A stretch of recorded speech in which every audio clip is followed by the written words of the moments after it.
Type 9-এ আমরা আসলে কিছু মিক্সড ধরনের প্রবলেম সলভ করব, যেই ম্যাথগুলোর মধ্যে আসলে অনেকগুলা কনসেপ্ট একসাথে থাকবে। তো এই ধরনের ম্যাথগুলা করার আগে আমি একটু সহজ করে একটা কনসেপ্ট একটু বলে আসি। সেটা হচ্ছে, যখন আমরা মুক্তিবেগের ফর্মুলাটা প্রতিপাদন করেছিলাম, তখন আমরা তো আসলে বইতে একভাবে করেছি, এখন একটু ভিন্নভাবে দেখতে চাই। যে মুক্তিবেগের বিষয়টা কেমন ছিল, যে ধরো যখন আমাদের কোনো একটা বডি ভূপৃষ্ঠে অবস্থান করছে, তখন আমি একে এমন একটা মিনিমাম বেগ দিব, যেই বেগটা দিলে সে অসীমে গিয়ে পৌঁছাবে। তাহলে এইরকম কেসের জন্য আমরা প্রথমে ধরে নেই যে এইখানে যখন সে ভূপৃষ্ঠে ছিল, তখন সে অবশ্যই ভূপৃষ্ঠ থেকে কিন্তু আর দূরত্বে অবস্থান করছে, এবং এই যে বস্তুটাকে আমি অসীমে পাঠাবো সেটার ভর মনে করলাম এম। তাহলে যখন সে ভূপৃষ্ঠে অবস্থান করছে, তখন আসলে তার টোটাল এনার্জিটা কত, এইটা আমি আসলে প্রথমে জানতে চাই যে ই টোটালটা কত। দেখো, ই টোটাল সবসময় কিন্তু এখানে কি হবে, পটেনশিয়াল এনার্জি এবং কাইনেটিক এনার্জির যোগফল হবে। এখন পটেনশিয়াল এনার্জি ওই ভূপৃষ্ঠে কত, এটা আমি কিভাবে বের করব? তার জন্য আমি আগে জানতে চাই যে এই ভূপৃষ্ঠের পটেনশিয়াল কত। পটেনশিয়াল জানার জন্য আমরা minus G m divided by যে ভূপৃষ্ঠে মানে পৃথিবীর যে ব্যাসার্ধ সেটা লিখলাম, এটা হচ্ছে আমাদের পটেনশিয়াল। আর আমরা যদি পটেনশিয়াল এনার্জি সম্পর্কে জানতে, এনার্জি কত এটা যদি বলতে চাই, তাহলে এই এম ভরের এই বিন্দুতে যে পটেনশিয়াল এনার্জি হবে, সেটার জন্য আমরা স্মল এম দিয়ে জাস্ট এটাকে গুণ করে দিব। কারণ 1 কেজি ভরের বস্তুর জন্য যদি ওই জায়গার বিভব শক্তি হয় এতটুকু, তাহলে স্মল এম ভরের জন্য তার যে টোটাল ওই পয়েন্টের বিভব শক্তি হবে, সেটা হবে এম দিয়ে গুণ করে যেটা হয় সেটা। এবং আমাদের দেখো ওই জায়গাতে কিন্তু তার কোনো রকমের কোনো গতিশক্তি আসলে ছিল না। কিন্তু আমি যদি এটাকে মুক্তি বেগে নিক্ষেপ করি, বা এমন একটা বেগে নিক্ষেপ করি যেই বেগে নিক্ষেপ করলে সে কোনো রকমে অসীমে গিয়ে পৌঁছাবে, তখনকার জন্য কিন্তু আমাদের টোটাল যেই এনার্জিটা আমরা ওর মধ্যে দিলাম, সেটা হবে half m v e square plus কিন্তু এই যে বিভব শক্তিটা। অর্থাৎ আমরা এই বডিটার মধ্যে যে, বা এই বডি এই বস্তুটাকে যখন আমরা ভিই গতিবেগ দিলাম, এটা যাতে করে অসীমে চলে যেতে পারে সেই জন্য, তখন কিন্তু এই বডিটার মধ্যে টোটাল যেই এনার্জিটা আমরা পাচ্ছি, সেই এনার্জিটা হচ্ছে এই পরিমাণ বিভব শক্তি প্লাস এই পরিমাণ গতি শক্তি। এখন আমরা জানি শক্তির নিত্যতা সূত্র সবসময় কাজ করে, যান্ত্রিক শক্তির নিত্যতা সূত্র এই ক্ষেত্রে এক্ষেত্রে আমরা অ্যাপ্লাই করতে পারি।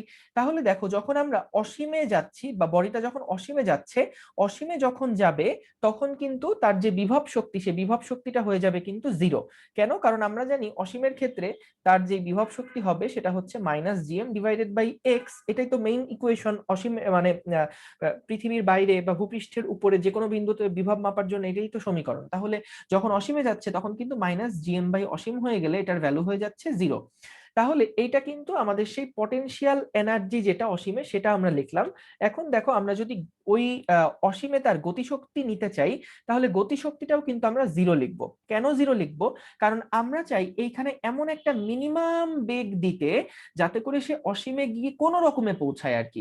অসীমে গিয়ে তার যদি আরো কোনো শক্তি থেকে যায়, গতিশক্তির ফর্মে তার যদি আরো শক্তি থেকে যায়, তার অর্থ কি? আমি এখানে তার মানে সর্বনিম্ন শক্তিটা দেইনি। অর্থাৎ আমি এখানে সর্বনিম্ন এমন একটা শক্তি দিব যাতে করে ওইখানে অসীমে সে কোনো রকমে গিয়ে পৌঁছাতে পারে। এবং কোনো রকমে পৌঁছানো বলতে আমরা কিন্তু বুঝি অসীমে গিয়ে তার বেগটা হয়ে যাবে শূন্য। তাহলে এই অবস্থা থেকে আমরা যদি এখন এই বামপক্ষ ডানপক্ষ ঠিক করে ফেলি, তাহলে দেখো হাফ এম ভিই স্কোয়ার যেটা ছিল, সেটা হয়ে যাচ্ছে G M M divided by R. তো এইখান থেকে আমরা যদি এম এম কে কাটাকাটি করে দেই, তাহলে দেখো ভিই সমান সমান আসছে রুট ওভার, ভিই সমান সমান আসছে root over 2gm divided by R. এবং এটাই কিন্তু ছিল আমাদের মুক্তিবেগের রাশিমালা। তো আমরা এখানে জাস্ট একটু ডিফারেন্ট একটা ওয়েতে মুক্তিবেগটা রাশিমালাটা প্রতিপাদন করলাম। এবং আমরা এই যে কনসেপ্টটা, যে যখন একটা বস্তুকে অসীমে ছুঁড়ে মারা হচ্ছে, বা যেখানে থাকুক সে যদি মানে কোনো বস্তুকে যখন ছুঁড়ে মারা হচ্ছে, বা যখন সে হচ্ছে তাকে একটা বেগ দেওয়া হচ্ছে, সেই ক্ষেত্রে আমাদের আসলে যে সবসময় কনজারভেশন অফ এনার্জি যেটা, সেটা যে সবসময় মেনে চলবে, শক্তি সংরক্ষণশীলতা নীতি যে মেনে চলবে, সেটা অ্যাপ্লাই করেই কিন্তু আমরা এখন আসলে আরো কিছু ম্যাথ দেখব। তো চলো শুরু করি। আমাদের এখানে প্রথমে যেটা বলেছে, 200 কেজি ভরের একটি উপগ্রহ পৃথিবী পৃষ্ঠ থেকে 400 কিলোমিটার উপরে প্রদক্ষিণ করছে। তো আমরা আগে একটা ছবি এঁকে ফেলি। প্রথমে আগে আমরা একটা ছবি এঁকে ফেলি, তাহলে আমাদের জন্য বুঝতে আসলে সহজ হবে। ওকে, তাহলে আমরা একটা এখান থেকে দেখি মাঝখান থেকে এরকম একটা বৃত্ত এঁকে ফেললাম, এবং যে বৃত্তটা এঁকেছি এটা আসলে নির্দেশ করছে যে ওই যে উপগ্রহ যেটা প্রদক্ষিণ করে ঘুরছে সেটাকে নির্দেশ করছে। তো তাহলে আমি বলতে পারছি এখান থেকে আসলে তার যে হাইটটা, উপগ্রহ পৃথিবী পৃষ্ঠ থেকে 400 কিলোমিটার উপরে প্রদক্ষিণ করছিল, তাহলে এইটাই কিন্তু আমাদের সেই 400 কিলোমিটারটা। ওকে।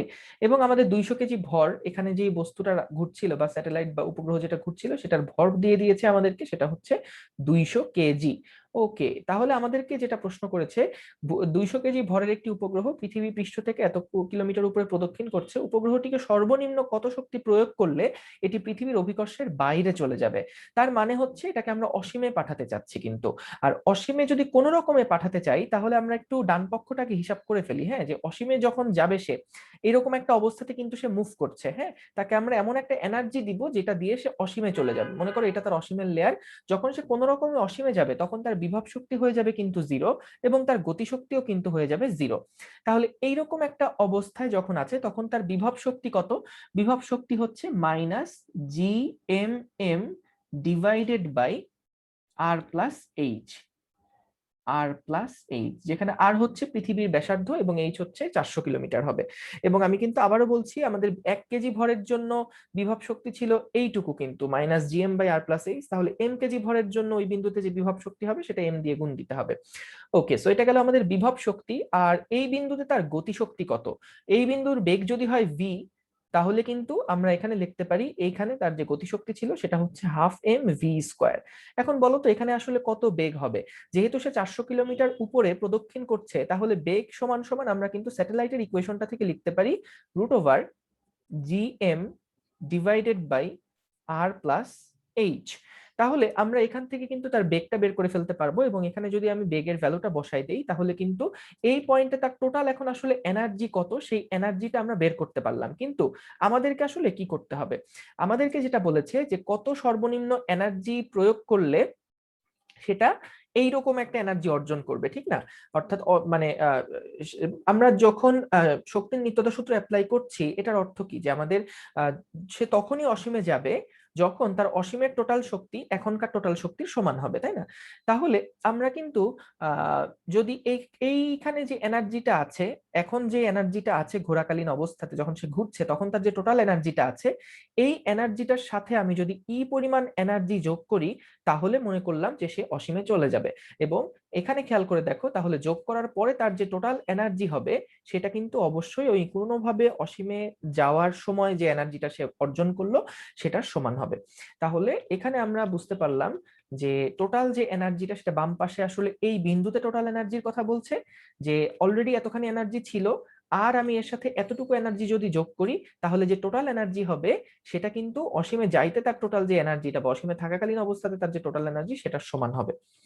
ওকে, তাহলে আমাদের কাজ কি? আমাদের কাজ হচ্ছে এখান থেকে জাস্ট এর ভ্যালু যেটা, সেই সমান সমান কত এটা বের করে ফেলা। এবং সেটার জন্য আমাদেরকে যদি এটা আমি ডান পাশে নিয়ে নেই, এটাকে যদি ডান পাশে নিয়ে নেই এবং এটাকে যদি আমি বাম পাশে নিয়ে নেই এবং সামনে একটা মাইনাস সাইন দিই, তাহলে কিন্তু আমাদের এখানকার টোটাল যে এনার্জিটা প্রয়োজন সেইটা আসলে বের হয়ে যাবে। সো এখান থেকে আসলে কিছুই না, এরপরে GM ডিভাইডেড বাই R+H আমরা কি করলাম, -হাফ দিলাম m, আর v² মানে হচ্ছে কত? GM, v² মানে হচ্ছে GM ডিভাইডেড বাই R+H। অর্থাৎ আমাদের এখানে কিন্তু দেখো যে এই যে GMM ডিভাইডেড বাই R+H থেকে আমি বাদ দিচ্ছি হাফ GMM, আমি এমটাকে একটু এপাশে লিখে ফেলি, সুন্দর লাগবে দেখতে তাইলে। হ্যাঁ, তাহলে -12 GMM। তাহলে আমাদের আসলে কতটুকু এনার্জি দেওয়া লাগবে বুঝতেই পারছো, যে এইটুকু থেকে অর্ধেক যদি আমাদের বাদ যায় তাহলে থাকবে কতটুকু? থাকবে আর বাকি অর্ধেক, অর্থাৎ half GMM divided by R+H। অর্থাৎ এতখানি এনার্জি যদি আমি ওই বস্তুটাকে দিতে পারি তাহলেই কিন্তু আমরা আহ এই বস্তুটাকে অসীমে পাঠাতে পারবো। আচ্ছা, ভালো কথা। এখন যদি তোমাকে জিজ্ঞেস করতো যে আচ্ছা তাহলে এখানে যতটুকু এনার্জি আছে আর কতটুকু গতিশক্তি দিলে তুমি হচ্ছে ওই বস্তুটাকে অসীমে পাঠাতে পারতে, তাহলে কিন্তু আমাদের উত্তরটা হবে যে এই যে আরো যদি এতখানি গতিশক্তি আমি বস্তুটার মধ্যে দেই, বা এনার্জি আমি আসলে কোন ফর্মে দিব, আমি অবশ্যই এখানে ওকে গতিশক্তির ফর্মে দিব, ঠিক না? তাহলে এখানে আমি যদি তাকে আরো এতখানি গতিশক্তি দেই তাহলেই কিন্তু সে দেখা যাবে যে অসীমে পৌঁছে যাবে। ওকে, তাহলে আমরা এর পরে চলে যাই, পরের যেই ম্যাথটা আছে সেখানে কি বলেছে, একটি বস্তু অসীম থেকে পৃথিবীতে আপতিত হচ্ছে। সো আমরা চলো আবার একটা ছবি এঁকে ফেলি, কারণ ছবি আঁকলে সবসময় মনে রাখবা ছবি কিন্তু আমাদের ম্যাথকে অনেক সহজ করে দিতে পারে। সো তাহলে আমরা এখন যদি একটা ছবি এঁকে ফেলি, ওকে, এটা মনে করো আমাদের সেই পৃথিবীটা, যেটা হচ্ছে যে অসীম থেকে, এইটা হচ্ছে আমাদের অসীমের রেঞ্জ, এখান থেকে একটা বস্তু পৃথিবীতে আপতিত হচ্ছে, তাহলে আমাদেরকে বলেছে যে পৃথিবী স্পর্শ করার মুহূর্তে এর বেগটা কত হবে। তো আবারও আমি চাচ্ছি কোন রকমের গেস না করে আমি একবারে আগে কনজারভেশন অফ এনার্জিটা অ্যাপ্লাই করে ফেলি। দেখো তো অসীমে যখন সে থাকবে, অসীম থেকে পৃথিবীতে কত বেগে ছোড়া হয়েছে এরকম যেহেতু কিছু বলেনি, আমরা ধরে নিচ্ছি যে অসীম থেকে এটাকে ছেড়ে দেওয়া হয়েছে। তাহলে সেক্ষেত্রে অসীমে থাকাকালীন অবস্থাতে তার পটেনশিয়াল এনার্জি হবে 0, কারণ আমরা এটা আগেই দেখেছি যে পটেনশিয়াল এনার্জি হচ্ছে 0। কারণ আমরা যদি পটেনশিয়াল এনার্জির কথা দেখি, ইপি যেটা আমরা পাই সেই ইপিটা কিন্তু সমান সমান হয় minus GM m divided by x. তো এক্স এর জায়গায় আমি যদি অসীম বসাই তাহলে কিন্তু ইপি হয়ে যাচ্ছে 0। সো তাহলে আমাদের যখন অসীমে আছে সেই জায়গাতে তার ইপি সমান সমান কিন্তু 0, এবং যখন সে হচ্ছে অসীম থেকে আমি ওটাকে ছেড়ে দিলাম, তাহলে কিন্তু ছেড়ে দেওয়া বলতে তার আসলে গতিশক্তি 0 দিয়েই তাকে ছেড়ে দেওয়া হয়েছে। এরকম একটা অবস্থাতে আমরা কি চাচ্ছি যে ভূমিতে যখন আসবে তখন তার কত বেগ হবে। তাহলে আমরা দেখো অসীমে তার যে এনার্জি থাকবে সেটা, আমরা অসীমে তার যে এনার্জিটা থাকবে সেটা কিন্তু অবশ্যই ওই পৃথিবীর ব্যাসার্ধে যখন সে আসবে বা ভূপৃষ্ঠে আসবে তখনকার এনার্জির সমান হবে। তাহলে অসীমে তার টোটাল এনার্জি 0, এবং ভূপৃষ্ঠে যখন সে আসবে তখন তার বিভব শক্তি কত, minus G M M divided by R, এবং যখন ভূপৃষ্ঠে আসছে তখন তার যে গতিশক্তি সেটা হচ্ছে half m v square. So এখান থেকে আসলে বুঝতেই পারছো যে আমাদের একদম আগের যেই ইকুয়েশনটা ছিল মুক্তিবেগের সেরকমই আসলে কিন্তু একটা ফর্মে চলে আসছে, অর্থাৎ হাফ এম ভি স্কোয়ার সমান সমান আসছে G M M divided by R. এখান থেকে আমরা যদি এম এম কাটাকাটি করে দেই তাহলে দেখো ভি সমান সমান আসছে 2gm divided by r square root. তাহলে এটাই তো আমাদের সেই মুক্তিবেগের ইকুয়েশন আসলে, অর্থাৎ আমি যদি অসীম থেকে একটা বস্তুকে কোনো রকমে ছেড়ে দেই তাহলে কিন্তু স্পর্শ করার মুহূর্তে এটা মুক্তিবেগের সমপরিমাণ বেগ অর্জন করবে। ওকে, এরপরে আমরা পরের ম্যাথে চলে যাই। এখানে বলেছে যে সুপারম্যান একটি বস্তুকে 5 কিলোমিটার পার সেকেন্ড বেগে উপরের দিকে নিক্ষেপ করলো। তো আমরা হচ্ছে তাইলে আগে একটা বল এঁকে ফেলি এখানে। এটা হচ্ছে মনে করো একটা বল, যে বলটাকে সুপারম্যান কি করছে, সুপারম্যান উপরের দিকে একটা বলকে নিক্ষেপ করছে 5 কিলোমিটার পার সেকেন্ড বেগে। সো যখন আমরা এটাকে 5 কিলোমিটার পার সেকেন্ড বেগে উপরের দিকে নিক্ষেপ করছি তখন কিন্তু আমাদের এইটা আর আচ্ছা প্রশ্ন করেছে, একে পড়ে নেই যে উপরের দিকে নিক্ষেপ করলে বস্তুটি সর্বোচ্চ কত উপরে উঠবে। তো সর্বোচ্চ কত উপরে উঠবে এটা তো আমরা ওই যে গতিবিদ্যা এরকম একটা ফর্মুলা দেখেছিলাম না, ক্লাস 9-10 থেকেই তো এটা দেখে আসছি, h is equals to u square by 2g। তো তাহলে এখানে কি আমরা ইউ এর ভ্যালু 5 কিলোমিটার পার সেকেন্ড বসিয়ে দিলেই কি আমাদের আসলে অঙ্ক হয়ে যাবে কিনা? উত্তর হচ্ছে যে না, এক্ষেত্রে আসলে অঙ্কটা হবে না। তার কারণ হচ্ছে যখন সে 5 কিলোমিটার পার সেকেন্ড বেগে বস্তুকে ছুড়ে মারছে, এটা কিন্তু হিউজ একটা ভ্যালোসিটি, 1 সেকেন্ডে 5 কিলোমিটার চলে যাচ্ছে। ওই গ্যাপে কিন্তু, ওই হাইটের গ্যাপে কিন্তু জি এর ভ্যালুটা 9.8 আমরা লিখতে পারবো না, এখানে জিটা অনেক ভালো মতো ভ্যারি করছে, এবং 1 সেকেন্ডে তো আর এটা থামবে না, এটা অনেক সেকেন্ড ধরে চলবে। সেক্ষেত্রে কিন্তু জি এর যেই ভ্যালুটা, সেই জি এর যে ভ্যালুটা, সেই জি এর ভ্যালুটা কিন্তু আমাদের আসলে সবসময় ভ্যারি করবে যত উপরে সে যাবে। তো এই জন্য আমরা কিন্তু আসলে এই সূত্র দিয়ে এত বেশি ভ্যালোসিটিতে উপরে ছুড়ে মারার ক্ষেত্রে ম্যাথ থাকলে আমরা এই সূত্র দিয়ে কিন্তু অঙ্ক করতে পারবো না। তো এটা একটু মাথায় রেখো, এটা আমরা করব না। তাহলে আমাদের কি করা যেতে পারে, আমরা এখানে আসলে ইন্টিগ্রেশন অ্যাপ্লাই করব। ইন্টিগ্রেশন করে করা যায়, কিন্তু আমি চাচ্ছি না ইন্টিগ্রেশনটা আপাতত ইউজ করতে। আমরা চলো আগে আগে হচ্ছে শক্তির নিত্যতা সূত্র দিয়ে আগে দেখে আসি। তো শক্তির নিত্যতা সূত্র দিয়ে যদি আমরা আগে দেখি তাহলে এটাকে একটু ওই সাইডে সরাই রাখি, এটা মনে রাখলেই হলো যে এটা অ্যাপ্লাই করা যাবে না, ঠিক আছে?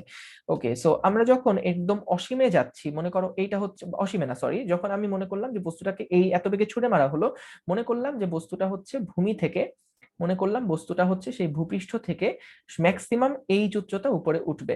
তো বলো তো দেখি, যখন সে ম্যাক্সিমাম এইচ উচ্চতা উপরে উঠবে এইরকম অবস্থাতে তার কিন্তু গতিবেগ হয়ে যাবে 0, এবং এটা 0 হওয়ার কারণেই কিন্তু সে সর্বোচ্চ উচ্চতার উপরে আর যেতে পারবে না, তাই না? তাহলে আমরা যখন এই বস্তুটাকে উপরের দিকে ছুঁড়ে মারলাম তখন একদম এই জায়গাতে আমরা তার টোটাল এনার্জি কত এটা হিসাব করব, এবং এই জায়গাতে আমরা তার টোটাল এনার্জি কত সেটা হিসাব করব। তো এটা যেহেতু ভূপৃষ্ঠের কথা বলে দিয়েছে, তাহলে কিন্তু আমরা এখান থেকে বলতে পারি যে একদম যখন সেটা ভূপৃষ্ঠে ছিল তখন তার যে পটেনশিয়াল এনার্জি সেটা হবে মাইনাস জিএমএম, তখন তার যে পটেনশিয়াল এনার্জি হবে সেটা হচ্ছে minus GMm divided by r. Plus ওই সময় তার যে গতিশক্তি সেটা কত, হাফ এম 5 কিলোমিটার অর্থাৎ 5000 স্কয়ার, সমান সমান যখন সে এইচ উচ্চতায় উঠলো তখন তার যেই বিভব শক্তি সেটা কত, সেটা হচ্ছে -gmm divided by r plus h. এবং বলতো সর্বোচ্চ উচ্চতায় ওঠার পরে, আর প্লাস ক্যাপিটাল এইচ দেই কারণ আমি তো এটা ক্যাপিটাল এইচ ধরে নিয়েছি, আর সর্বোচ্চ উচ্চতায় ওঠার পরে তার যে টোটাল গতিশক্তি সেটা কত হয়ে যাচ্ছে, 0 হয়ে যাচ্ছে। সো আমাদের এখানে সবকিছুর ভ্যালু দেওয়া আছে, খেয়াল করে দেখো আমাদের কিন্তু এমটা কাটাকাটি হয়ে যাচ্ছে, ভর দেওয়া নাই, ভর আমাদের লাগবেও না। এবং এখান থেকে আমরা কিন্তু আসলে এইচ এর ভ্যালুটা কত হয়, এটা সবকিছুর ভ্যালু যদি তুমি বসাও তাহলে এখান থেকে এইচ এর ভ্যালু কিন্তু ইজিলি বের করে ফেলতে পারবা। সো এখান থেকে আমরা কিন্তু জাস্ট কি দেখলাম, যে যখন একদম এখান থেকে সে ছুড়ে মারছে তখন ওই রকম একটা অবস্থাতে তার বিভব শক্তি কত ছিল, ভূপৃষ্ঠে বিভব শক্তি ছিল এত, এবং যখন বেগে ছুড়ে মারলো তখন গতিশক্তি হচ্ছে এত। এটা অবশ্যই কিন্তু সাস্টেইন করবে। তাহলে যখন যখন তার পুরাপুরি গতিশক্তিটা শেষ হয়ে যাবে তখন তার বিভব শক্তি যেটা হবে, সেখান থেকে আমরা কিন্তু এইচ এর ভ্যালুটা আসলে বের করে ফেললাম। তো এই হচ্ছে আমাদের এই ম্যাথটা। এটা অনেক সময় ইন্টিগ্রেশন দিয়েও আমরা চাইলে করতে পারি, সেক্ষেত্রে ফর্মুলা যেটা হবে সেটা আমি একটু দেখিয়ে দিচ্ছি। ফর্মুলাটা হতে পারে এরকম, যে তুমি যে পরিমাণ এনার্জি দিচ্ছ, হাফ এম ভি স্কোয়ার, এই পরিমাণ এনার্জি দিয়ে সে কি করছে, বল ইনটু সরণ, বল ইনটু সরণ, এটা হচ্ছে সে কাজ করছে। এবং সে যতটুকু পর্যন্ত, যত দূরত্ব পর্যন্ত সে বল দিচ্ছে, বা ওই মহাকর্ষ বল তার উপরে যতক্ষণ পর্যন্ত কাজ করছে, সেটা কতটুকু পর্যন্ত, আর থেকে আর প্লাস এইচ পর্যন্ত। সো তাহলে এখান থেকে আমরা জাস্ট এফ এর যে ভ্যালুটা আছে, এই এফ এর ভ্যালুটাকে আমি যদি এখন g M M divided by r square, g M M divided by r square, এইটা দিয়ে যদি আমি এখন বসাই তারপর ইন্টিগ্রেট করি, তাহলে কিন্তু আমার এই সেম রেজাল্টই আসবে, একদম সেম রেজাল্ট আসবে। তবে আমি এখানে আসলে পার্সোনালি রিকমেন্ড করি যে এনার্জি কনজারভেশন দিয়েই করার জন্য, কারণ এখানে শুধু শুধু তুমি এটাকে কেন পেঁচায় ইন্টিগ্রেশন দিয়ে করতে যাইবা, তাই না? ওকে, সো এটা একটা পয়েন্ট ছিল। আমরা হচ্ছে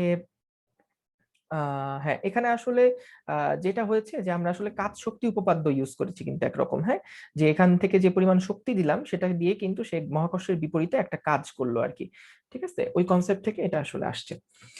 ওকে, সো আমরা এখন এর পরে দেখে আসি কি বলছে, ভূপৃষ্ঠ হতে 1600 কিলোমিটার ঊর্ধ্বে অবস্থিত একটি উল্কাপিণ্ডের মুক্তিবেগ কত হবে। এটা খুবই ভালো একটা প্রশ্ন। তো 1600 কিলোমিটার উপরে অবস্থিত, তাহলে দেখো আমরা যেটা করতে পারি এখান থেকে, এখানে কিন্তু ওই যে একবারে ওই ফর্মুলা অ্যাপ্লাই করে ফেলতে পারি, যে v is equals to √2 gm divided by r plus h, এটা কিন্তু একবারে করে ফেলতে পারি, অথবা এনার্জি কনজারভেশন দিয়েও কিন্তু আমরা করে ফেলতে পারি। তুমি দেখো প্রথমে যখন এটা যদি আমাদের পৃথিবী হয়, তাহলে এইরকম একটা হাইটে সেটা ছিল, এরকম একটা হাইটে সেটা ছিল, ওই উল্কাপিণ্ডটা ছিল। তাহলে এরকম একটা হাইটে থাকাকালীন অবস্থাতে সেটার হচ্ছে যেই সেটার হচ্ছে আমরা মনে করলাম যে এরকম একটা হাইটে তার যে পটেনশিয়াল এনার্জি, সরি, তার যে পটেনশিয়াল এনার্জি সেটা কত হবে, -gmm divided by r plus h, এটা তার পটেনশিয়াল এনার্জি। আর এখানে আমরা এমন একটা গতিশক্তি দিতে চাই যাতে করে সে অসীমে পৌঁছিয়ে যায়। তাহলে ওই যে গতিশক্তিটা আমরা দিব, সেখানে যে বেগটা আমাদের দেওয়া লাগবে ওইটাই তো তার এসকেপ ভেলোসিটি। অর্থাৎ এমন একটা বেগ দিতে চাই যে বেগটা দিলে সে অসীমে গিয়ে পৌঁছাবে, সেটাই তো আমাদের মুক্তি বেগ, তাই না? তাহলে আমরা এখান থেকে যেটা করছি, এই জায়গাতে তার যে গতিশক্তি সেটা হচ্ছে হাফ এম ভিই স্কোয়ার, সমান সমান অসীমে গেলে তার বিভব শক্তি হয়ে যায় 0, এবং কোন রকমে যেহেতু আমরা পাঠাবো তাই গতিশক্তিও হবে 0। এখান থেকে আমরা কিন্তু দেখো আবার সে আগের formula, half m v e square সমান সমান g M M divided by r plus h. তাহলে এখান থেকে এম এম যদি কাটাকাটি হয়ে যায় তাহলে ভিই সমান সমান হবে √2 gm divided by r plus h. তো একই জিনিস আরেকবার প্রুফ করা হলো আর কি। ওকে, এরপরে আমরা দেখব যে ভূপৃষ্ঠ থেকে এইচ উচ্চতায় মুক্তিবেগের এন গুণ বেগে কোনো বস্তুকে ছুড়ে মারলে অসীমে তার বেগ কত হবে। খুবই চমৎকার একটা প্রশ্ন, এটা একটা অ্যাডভান্সড লেভেলের প্রবলেম। কিন্তু প্রবলেমটা যদি তুমি এই শক্তির নিত্যতা দিয়ে না করো তাহলে কিন্তু ইন্টিগ্রেশন দিয়ে এটা অনেক জটিল একটা অঙ্ক হয়ে যাবে। তো আমরা চাই যে না, এত জটিলে না যেতে আমরা খুব সিম্পলি সহজভাবে অঙ্কটা করে ফেলতে চাই। তাহলে মনে করো এটা হচ্ছে আমাদের একটা এটা হচ্ছে আমাদের সেই ভূপৃষ্ঠ থেকে এইচ উচ্চতা। আচ্ছা, এইচ উচ্চতা কোনটা, মনে করলাম এইচ উচ্চতা হচ্ছে এইটা, হ্যাঁ, ভূপৃষ্ঠ থেকে এইটা হচ্ছে আমাদের সেই এইচ উচ্চতা। তাহলে এই জায়গাতে আমরা একটা টোটাল এনার্জি হিসাব করব। টোটাল এনার্জি হিসাব করতে গেলে আচ্ছা, আমাদের প্রশ্ন কি বললো দেখো, যে এইচ উচ্চতা থেকে আমরা মুক্তিবেগে ছুড়ে মারবো না, হ্যাঁ, মুক্তিবেগের এন গুণ বেগে আমরা বস্তুটাকে ছুড়ে মারছি। মুক্তিবেগ কত, মুক্তিবেগ আমরা কিন্তু ভূপৃষ্ঠের যে মুক্তিবেগ সেটা নিয়ে আসলে চিন্তা করব, অর্থাৎ ভিই যেটা, সেটাকেই বলবো মুক্তিবেগ। যদি বলতো যে ওই স্থানের মুক্তিবেগের এন গুণ বেগে, তখন কিন্তু আমাদের আবার এখানকার যেই মুক্তিবেগ অর্থাৎ ভিই সমান সমান √2gm divided by r plus h সেটা নিয়ে কাজ করা লাগতো।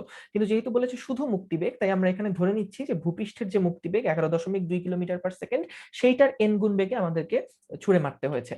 সো ছুড়ে মারতে বলেছে। তাহলে দেখো এরকম অবস্থান থেকে আমরা কিন্তু যখন এইচ বেগে আছে তখন কিন্তু এইচ উচ্চতায় আছে তখন কিন্তু তার একটা বিভব শক্তি আছে, মুক্তিবেগ n গুণ মুক্তিবেগ দিলে কিন্তু আমরা একটা গতিশক্তি পাবো। এই এনার্জি নিয়ে এসে যখন অসীমে যাবে, অসীমে তার বিভব শক্তি হচ্ছে 0 আর গতিশক্তি কত সেখান থেকে আমরা কিন্তু তার অসীমে বেগ কত এটা বের করে ফেলতে পারবো। তো চলো শুরু করি। এখানে তাহলে যখন সে এইচ উচ্চতায় আছে, মনে করলাম এটা এ পয়েন্টে থাকাকালীন অবস্থাতে তার যে টোটাল এনার্জি, সেই টোটাল এনার্জি আমরা আগে জানতে চাই যে টোটাল এনার্জিটা তার কত, কোথায়, এ বিন্দুতে সেটা কত হবে। অবশ্যই বুঝতে পারছো পটেনশিয়াল এনার্জি এ বিন্দুতে যত প্লাস কাইনেটিক এনার্জি এ বিন্দুতে যত আমরা দিচ্ছি, অর্থাৎ ওই যে মুক্তিবেগের 4 গুণ বেগ যেটা, বা সরি এন গুণ বেগ যেটা।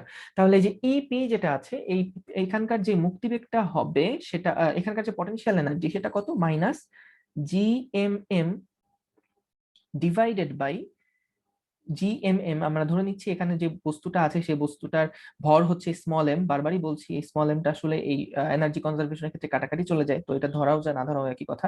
কিন্তু আমরা ধরবো, কারণ কখনো যদি ভরই বের করতে বলে বা কখনো ধরো তোমাকে একটা এনার্জি দিয়ে দিল, তখন বললো যে ভর বের করো, তখনকার জন্য তো এমটা বসানোই লাগবে। তো এটা গুড প্র্যাকটিস যে এখানে ভর দিয়ে তারপর কাজ করবা।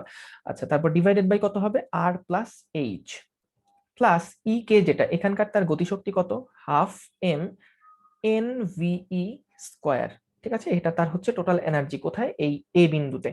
আচ্ছা, এইবার আসো যখন সে অসীমে যাবে, অসীমে যখন সে যাবে তখন আমাদের কিন্তু এটা টোটাল এনার্জি থাকলোই।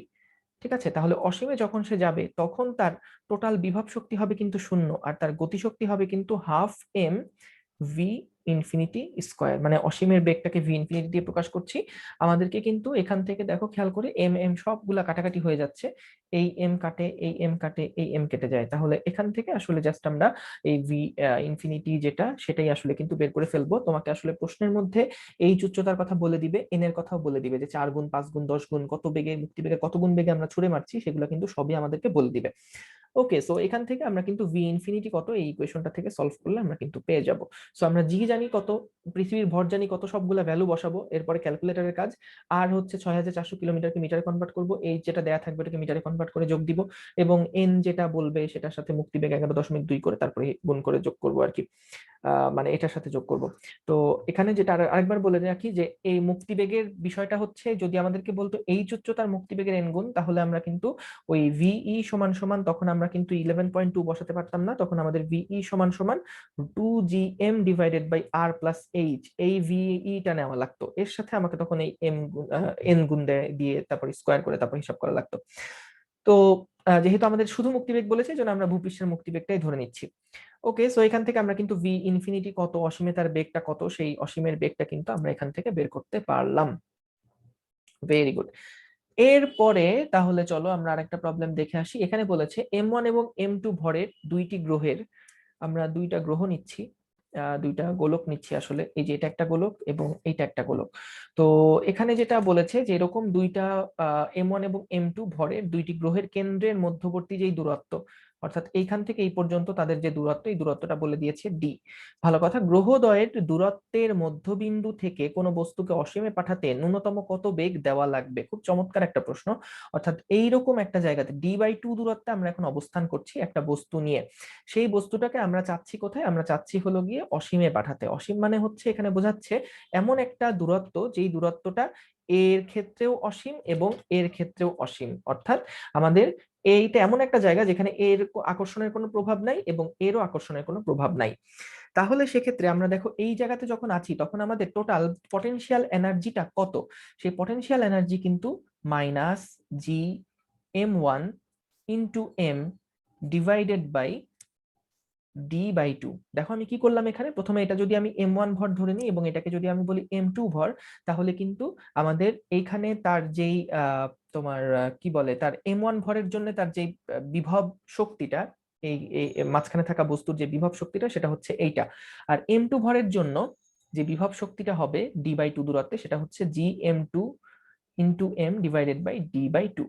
এবং আমরা কি করতে চাচ্ছি, আমরা এমন একটা বেগ দিতে চাচ্ছি, এমন একটা বেগ দিলে, যদি ভি ই পরিমাণ বেগ দেই বা ভি পরিমাণ একটা বেগ দেই, তাহলে এই জায়গাতে এমন একটা বেগ দিতে চাই যাতে করে সেটা অসীমে চলে যাবে, তাই না? তাহলে এখানে এমন একটা বেগ দিলাম, যেই বেগটা দেওয়ার কারণে অবশ্যই তার একটা গতিশক্তি বাড়বে, তাহলে হাফ এম ভি স্কোয়ার। এখানে কিন্তু এটা হচ্ছে গতিশক্তি আর এটা হচ্ছে ওই দুইটা বস্তু থাকার জন্য টোটাল যে বিভব শক্তি সেইটা। তাহলে এই টোটাল এনার্জি আমি হিসাব করলাম। এবার দেখো যখন সে অসীমে চলে যাবে তখন কিন্তু তার যেই বিভব শক্তি সেটা হয়ে যাবে জিরো, এবং ন্যূনতম যেহেতু বেগ, মানে ন্যূনতম কত বেগ দেওয়া লাগবে, অর্থাৎ কোনোভাবে আমরা অসীমে যেতে চাই, সেক্ষেত্রে অসীমে চাই যে যেন গিয়ে এসে বেগটা শূন্য হয়ে যায়। তাহলে এখানে আমাদের অসীমে তার কাইনেটিক এনার্জিও কিন্তু হয়ে যাচ্ছে জিরো। সো সেই ক্ষেত্রে আমরা দেখি এখন সমীকরণটা, যদি আমি এম এম কিন্তু আবারও সব কাটাকাটি হয়ে যাবে, হাফ এম ভি স্কোয়ার সমান সমান এই পাশে কি আসবে, এই পাশে আসবে হচ্ছে, যদি আমি ডান পাশে এটাকে নিয়ে যাই, জাস্ট মাইনাস পার্টটা থাকবে না, মাইনাসটা থাকবে না, আর এখান থেকে আমি যদি এটাকে নিয়ে যাই তাহলে এর সাথে যোগ হয়ে থাকবে আর কি, এর সাথে যোগ হয়ে থাকবে। ওকে, তো এখান থেকে আমরা দেখো এম সবাইকে কিন্তু কেটে দিতে পারছি, আমরা এম গুলাকে কেটে দিতে পারছি, এম গুলাকে কেটে দিতে পারছি, এম গুলাকে কেটে দিতে পারছি। তো এইখান থেকে হিসাব করলে, আমি একটু ছোট করে ফেলি এটাকে, আমার আর একটু জায়গা লাগবে। হ্যাঁ, ওকে। তো এইখান থেকে আমরা কিন্তু দেখো যে এটাকে যদি একটু সাইজ করে ফেলি, যে 2g/d এটুকুকে যদি আমরা কমন নেই তাহলে কিন্তু দেখো আসে কত, m1 প্লাস m2, তাই না? যে 2g, 2টা উপরে চলে গেল, জি এর সাথে গুণ হয়ে গেল, আর নিচে থাকলো ডি, তাহলে 2g/d এটা থাকলো এভাবে করে। আর হচ্ছে আমাদের এখানে কিন্তু আরেকটা 2 ছিল, তাহলে এই 2টা আমাদের বাম পাশে কি থাকলো, শুধু হাফ ভি স্কোয়ার থাকলো, তাহলে শুধু ভি স্কোয়ার মানে কত হবে, বা ভি মানে কত হবে একবারে লিখে ফেলি, এই 2টা এখানে গুণ হয়ে 4 হয়ে যাবে, অর্থাৎ 4g m1 plus m2 plus m2 divided by d, এটার উপরে হবে স্কোয়ার রুট। তাহলে এত বেগ আমি যদি বস্তুটাকে ন্যূনতম দেই তাহলে কিন্তু সেটা অসীমে চলে যাবে। ওকে, সো এই ছিল আমাদের মোটামুটি সবগুলা টাইপের ম্যাথ। তোমরা এই প্রবলেমটা কিন্তু আরো অন্যভাবেও চাইলে আসলে নিজেরা সলভ করতে পারো। কিভাবে করতে পারো, যেমন ধরো এরকম যদি থাকে যে আমাদের কাছে দুইটা গোলক আছে, দুইটা গোলক এইখানে আছে, এবং আমাদের একটা বস্তু রাখা আছে, বা ধরো দুটা গোলক আগে যেভাবে ছিল এভাবেই আছে, এদের মধ্যবর্তী দূরত্ব আমাদের দেওয়া আছে। এখান থেকে মনে করো যে আমরা এতখানি দূরত্বে আরেকটা বস্তু আছে, হ্যাঁ, আরেকটা বস্তু আছে, তো এই বস্তুটাকে আমি কত বেগ দিলে সেটা অসীমে চলে যাবে। তো এই এই এই অঙ্কটাও কিন্তু একই রকম। তো আমাদের এখানে কি করতে হয়, আমাদের এখানে কিন্তু জাস্ট এখান থেকে এই দূরত্বটা কত এটা যদি আমরা শুধু বের করতে পারি, আমাদের অবশ্যই এগুলো দেওয়া থাকবে, মনে করো এটুকু দেওয়া এক্স, এটুকু দেওয়া ওয়াই, তাহলে কিন্তু আমরা এই দূরত্বটা বের করতে পারবো। তাহলে দূরত্ব জানলে আমরা এই গোলকটার জন্য বিভব কত হবে ওই পয়েন্টে, বা ওই বস্তুটার বিভব শক্তি কত হবে এই গোলকের জন্য সেটা বের করতে পারবো, এই গোলকের জন্য এই পয়েন্টের বিভব শক্তি কত হবে সেটা বের করতে পারবো। তারপর একইভাবে আমরা কিন্তু জাস্ট আগে যেটা করেছি ওইভাবে করেই ম্যাথটা করা সম্ভব। সো এটা হচ্ছে ছিল সেই মানে এই টাইপের ম্যাথ গুলাই ছিল আসলে আমাদের একটু ট্রিকি। এগুলা খুব সহজে আসলে সলভ করা যায় যদি তুমি এই এনার্জি কনজারভেশন ল গুলা ইউজ করো। সো এইটাই, এই আজ মানে এই পর্যন্তই আমরা রাখছি। আমাদের হচ্ছে যে বেসিক টু অ্যাডভান্স যেই ম্যাথ প্রবলেম গুলা, সেগুলো আমরা গ্র্যাভিটেশন চ্যাপ্টারে মোটামুটি শেষ করেছি। আমাদের এর পরে যেটা থাকবে এই চ্যাপ্টার থেকে আমরা চেষ্টা করব আস্তে আস্তে টেস্ট পেপারের বিভিন্ন প্রবলেম সলভ করার জন্য, এবং তারপরে আমরা হচ্ছে অ্যাডমিশন টেস্টের যে সমস্ত প্রবলেম এই চ্যাপ্টার থেকে এসেছে সেগুলো আমরা ধীরে ধীরে আসলে এই প্লেলিস্টে অ্যাড করতে থাকবো। ওকে, সো এগুলা যেটা ছিল সেগুলা হচ্ছে বেসিক্যালি বইয়ের ম্যাথই। তো আমরা হচ্ছে সেই বইয়ের ম্যাথ গুলাই আসলে দেখলাম, এরপরে আসলে ধীরে ধীরে এই টেস্ট পেপার এবং অ্যাডমিশনের বিভিন্ন প্রবলেম গুলো আসলে এই প্লে লিস্টে অ্যাড করা হবে। সো থ্যাংক ইউ সবাইকে, আল্লাহ হাফেজ। দেখা হবে আবার ইনশাল্লাহ অন্য চ্যাপ্টারে। আল্লাহ হাফেজ।